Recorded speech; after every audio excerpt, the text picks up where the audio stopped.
Alright, what is going on, guys? Today I'm going to be making a video showing off a cool console from my collection. I haven't actually made a video like this in a while just because I've been going to a lot of conventions. I've been kind of doing a lot of other stuff, had the Switch 2 launch, stuff like that. And a lot of the really big stuff that I've been wanting to make videos on aren't currently in working condition, so I kind of have to put it off until I get them repaired or get an extra part for them, things like that. So I've been kind of not quite sure what to make videos on recently. This one is probably to people who are really into like the super obscure stuff like I am. You probably already know about this one, but there's still a lot of people out there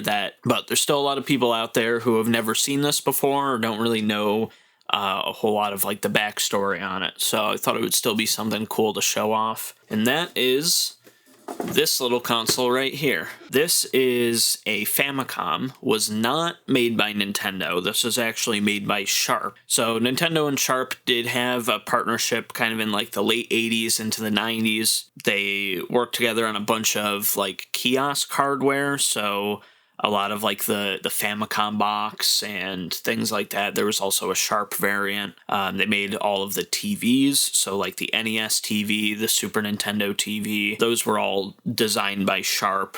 And then I also made a video on the Sharp Famicom titler. I'll link that right up here in the top. That was also produced by them. So they did have kind of a partnership during that time where Sharp developed a lot of hardware for Nintendo. I believe they also helped out with some of the hardware for like the Famicom and Super Famicom, but I'm not 100% sure on that. But this is just kind of an interesting piece that came from that time. So most of the other systems that Sharp developed were kind of specialties, so like the all-in-one TVs, the titler, all of the Famicom box and all that hardware wasn't really meant to be just a game console. Most of it was kind of made in partnership with them because it was something that Nintendo couldn't make themselves. This is kind of an interesting one because this is just a game console. There's no real special gimmick about it. It is a Famicom. The coolest thing about it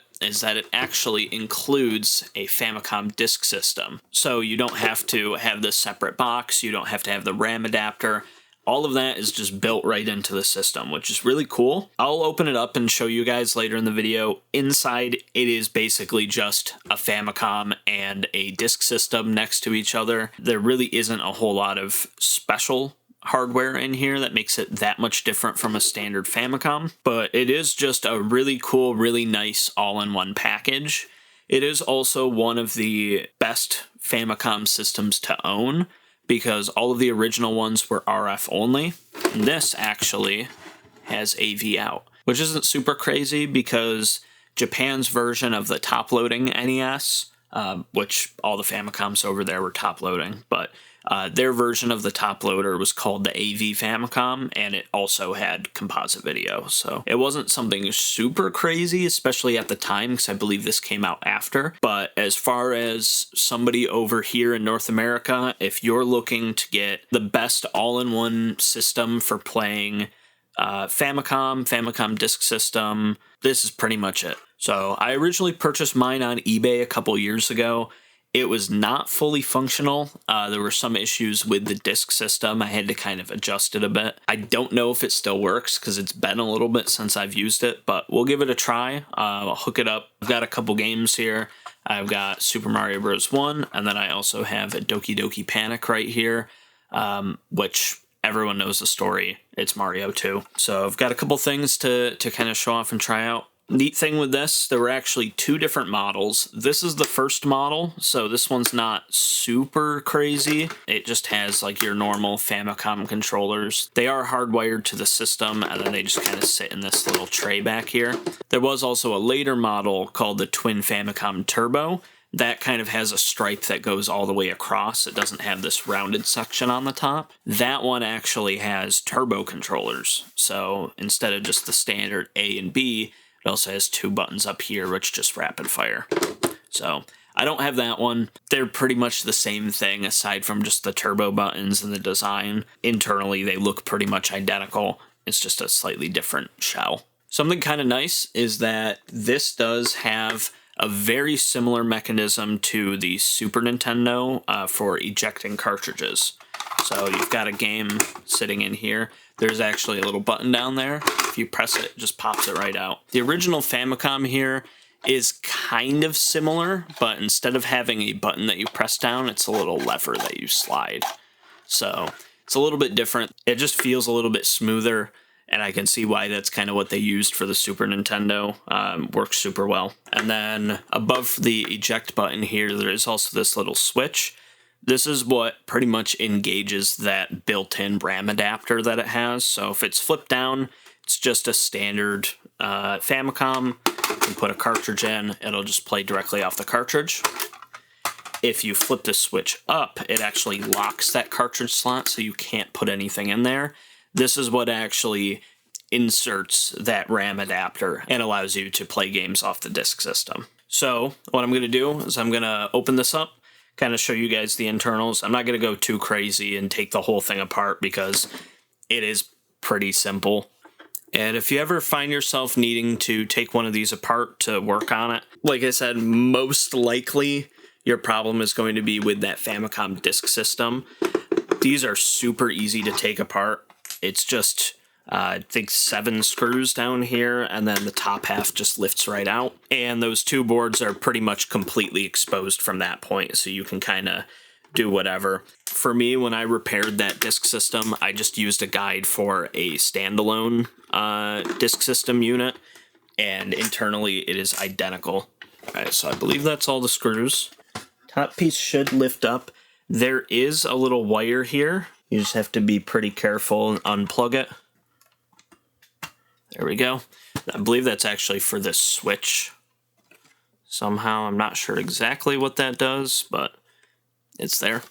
So, the inside of the system, this is pretty much just a Famicom board on the right here. There are a couple differences that I'll show you in a second. This right here, as far as I know, is identical to the disk system. So, same mechanism, same belts it takes. You can clean it the same way. You can adjust it the same way. If there's any tutorial you need to follow on it, just look up a standard disk system tutorial and you'll figure it out. Back here, you've got this board here, which supplies power to both parts, and it also handles like the video out and everything like that. Biggest difference between this and a standard Famicom is actually going to be this top part of the board here. So if I kind of zoom this in, I'm not going to act like I'm an expert on a lot of this stuff, but from my understanding, these 2 chips right here are going to be pretty much the same as what you'd find in just a standard Famicom. This is going to be the most interesting one here. This is actually, from my understanding, the same chip that's inside of the Famicom Disk System RAM adapter. And it's pretty much just put into this, kind of hardwired up to it. And then when you flip that switch, it ends up reading off of this as if it's a cartridge, and then that lets it connect to the disk system, run games off there, all of that. So that's my understanding to kind of how it works. Correct me if I'm wrong. So it's just kind of added in here so it's all on one board. It doesn't have like a separate unit. But with all that being said, that's pretty much it for the internals. It's not super different from a standard Famicom. So let me get this thing all put back together and I'll kind of test it out and show it to you guys. Alright, so I've got my capture card set up. It's showing a little bit of interference. It's not going to be perfect just because it's all analog video. So first thing I'm going to do is just put in a standard Famicom game. Got to make sure that's flipped down. Also, just something so you know, there is a light on the front of the system. It is not a power indicator. So if you turn it on and that doesn't light up, don't panic. That's just for the actual disk system saying it's reading a disk. So let's grab a controller, turn it on. You can see right here we got Mario Bros. 1. It's going to look just like a standard NES or Famicom. Nothing too special. Controller's pretty much the same. Yeah, don't expect anything too crazy.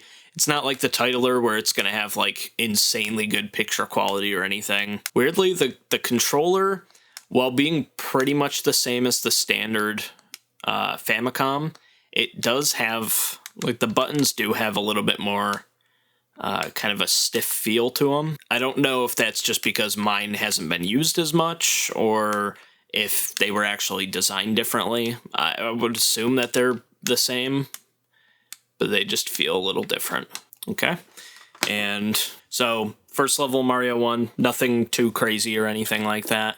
We'll eject the cartridge out, and then we'll grab my Disk System game. So flip that over here. For whatever reason, it's like it really wants to go up. So like you don't have to press it very hard for it to engage, but pressing it down is actually kind of difficult. Not sure why that is. But when you turn it on, you see here it just comes up to the Famicom Disk System kind of splash screen. It has its little intro music. And then we take the disc, which I believe this one you want to play it on side A. Slot that into the front. Hopefully it still works. Yep, there we go. So from there, it just reads it as it would normally, but it's just, this is just a super cool system to have, just because everything's off one power adapter. You don't need all these extra parts to connect them all together. It has AV out, and for the most part, it costs about the same as an AV Famicom would. Oh, now it's going to have me set side B. This one, if I remember correctly, I got for around $100, which really isn't that bad. It's not too much more than what like an NES would go for, and I think what you get out of it is definitely worth it. And they do make adapters that you can get to actually put NES cartridges in Famicom systems. I don't own one of those. They are pretty hard to come by because most of the ones you find over here are the opposite. So they're made to play Famicom games on an NES. But if you look hard enough, you can find one if you really want to use it as like your main system. But yeah, so that's pretty much it. If you guys enjoyed the video at all, make sure to like, comment, and subscribe. I hopefully should be having a couple more pretty interesting videos coming up in the future. Like I said, most of it I just need like, I need like a game for a system or a controller or, you know, some accessory or part or something. So I kind of don't have a whole lot that's ready for a video. And then I also do want to make my kind of game room tour pretty soon. But yeah, if you enjoyed it all, make sure to like, comment, and subscribe. Check out my video on the Famicom titler if you haven't seen that already, because in the same vein as this, if you think this is interesting, you definitely will find that interesting. But that's pretty much it. So I will see you guys later. Goodbye.